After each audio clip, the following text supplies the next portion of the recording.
4 జిల్లాల మత్స్యకారులకి మరపడవలు 70 మరపడవలు ఉన్నాయి.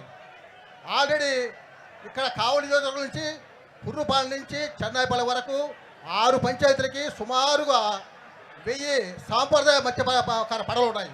ఆ మత్స్యకార పడవలు 1000 మరపడవలకి 150 మరబోటుకి ఇక్కడ స్థలం సరిపోదన్న. కానీ మేము సరిపోకుండా ఉంటే, మేము బాధపడతా ఉంటే మా స్థలంలో వచ్చి ఏదో ప్రైవేట్ కంపెనీకి 30 ఎకరాలు 29.5 ఎకరాలు వాళ్ళకి కట్టబెట్టడం అనేది మా మత్స్యకారులు ఎవరు ఒప్పుకోరన్నా. ఆ స్థలం మాకే, కేంద్ర స్థలం మాకే ఉండాలి. ఎట్టి మధ్య మేము రాజీపోవనా.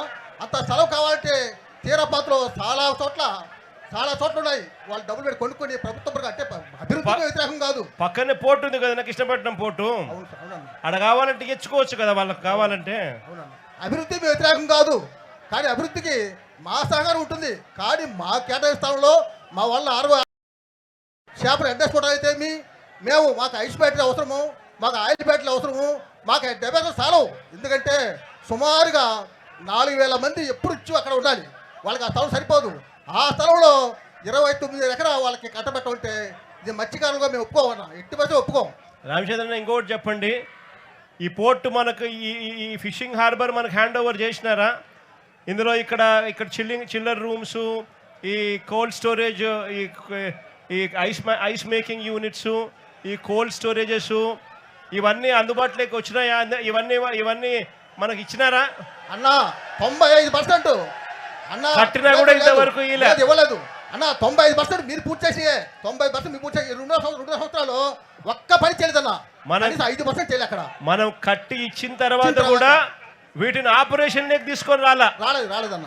ఎక్కడ ఆపరేషన్ లేక వస్తే ఎక్కడ మత్స్యకారులందరూ కూడా దీన్ని హక్కుగా భావించేసి ఇదంతా వాడడం మొదలు పెడతారేమో అనే ఉద్దేశంతో అసలు మీకు ఇక్కడికి వచ్చేదానికి అఫీషియల్ గా పర్మిషన్ కూడా ఇవ్వలేదన్న. ఇంతవరకు కోల్డ్ స్టోరేజ్ లో అందుబాటులో ఉన్న వాడే కార్యక్రమం జరగడంలా, ఇంతవరకు చిల్లర్ రూములు అందుబాటులో ఉన్న వాడేదానికి మీకు పర్మిషన్ ఇవ్వడం లేదు. ఇంతవరకు ఐస్ మేకింగ్ యూనిట్లు తయారైపోయినా కూడా ఇంతవరకు మాడుకునేదానికి మీకు పర్మిషన్ ఇవ్వలేదు. ఫిష్ అదే రకంగా మీ బోట్ల రిపేర్ల కోసం మీకు బోట్ల రిపేర్ షెడ్లను కూడా ఉపయోగించుకునే కార్యక్రమం అది కూడా జరగడంలా. షెడ్లు తయారైనా మీకు ఇవ్వడంలా. అదే పనిగా net mending machine, net mending సౌకర్యాలు కూడా, నెట్లను రిపేర్ చేసుకునే సౌకర్యాలు కూడా తయారైనా కూడా మీకు ఇచ్చే కార్యక్రమం జరగలా. ఇవన్నీ ఏమి చేయలే. అంటే కేవలం మొట్టమొదటి రోజు నుంచి కూడా దీన్ని ప్రైవేట్ వాళ్ళకి ఇవ్వాలా అన్న దుర్బుద్ధితోనే అడుగులు ముందుకు పడ్డాయి.